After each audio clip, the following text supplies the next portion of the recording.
పెళ్ళైన వ్యక్తులు ఈ 5 తప్పులు చేశారంటే మీరు ఎప్పటికీ సంతోషంగా ఉండలేరండి. అవేంటో ఖచ్చితంగా పెళ్ళైన ప్రతి మగవాళ్ళు వినండి. అందులో నెంబర్ 1, మీ భార్య దగ్గర వేరే ఆడవాళ్ళ గురించి పదే పదే చెప్పటం. అది ఏ రిలేషన్ అటువంటి ఆడవాళ్ళైనా సరే, చివరికి వాళ్ళ అక్కా చెల్లెల గురించి అయినా సరే, ఒక ఆడదాని ముందు ఇంకొక ఆడదాన్ని పొగిడితే మాత్రం అస్సలు తట్టుకోలేరు. అది ఏ విషయంలోనైనా సరే, అది అందం కానివ్వండి, పని కానివ్వండి, ఏ విషయంలో సరే ఒక ఆడదాని ముందు ఇంకొక ఆడదాన్ని పొగట్టడం అసలు ఏ ఆడది సహించలేదు. కాబట్టి మీ వైఫ్ ముందు ఏ ఆడదాన్ని పొగరకండి. ఇక నెంబర్ 2, భార్య ముందు ఎక్కువగా మొబైల్ వాడకండి.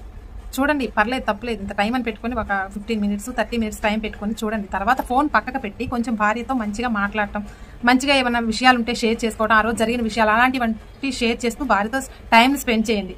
ఉన్నంతసేపు మొబైల్తోనే ఉంటే వైఫ్ అస్సలు సాటిస్ఫై అవ్వలేదు. ఇక నెంబర్ 3, చాలా చిన్న చిన్న విషయాలకు కూడా గొడవ పెట్టుకుంటూ ఉంటారు, తనని బాధ పెడుతూ ఉంటారు. ఎక్కడెక్కడో స్ట్రెస్ మొత్తం తీసుకువచ్చి భార్య ఏదైనా మాట్లాడటానికి ట్రై చేయగానే తన మీద కసిరించుకుంటూ తన మీద ఉన్న కోపం మొత్తం ఎలకక్కుతూ ఉంటారు. ఇది చాలా రాంగ్. ఇక నెంబర్ 4, ప్రతిసారి ఏ విషయంలోనైనా భార్యలో తప్పులు వెతుకుతూ ఉంటారు కొంతమంది మగవాళ్ళు. దీనివల్ల వాళ్ళు హ్యాపీగా ఉండలేరు, వాళ్ళ వల్ల ఈ వైఫ్లు కూడా హ్యాపీగా ఉండలేరు.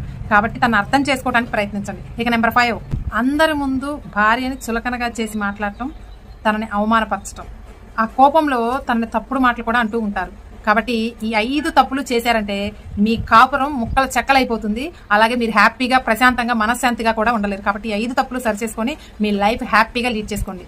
మేము ఈ తప్పులు ఎప్పుడో మానేసుకున్నాం, మేము చాలా హ్యాపీగా ఉంటున్నాం అనుకున్న వాళ్ళు కామెంట్ సెక్షన్ లో ఎస్ అని కామెంట్ చేయండి. వీడియోకి ఒక లైక్ చేయండి. ఇప్పటి నుంచి మేము పాటిస్తాం అనుకున్న వాళ్ళు కూడా కామెంట్ సెక్షన్ లో ఎస్ అని కామెంట్ చేయండి.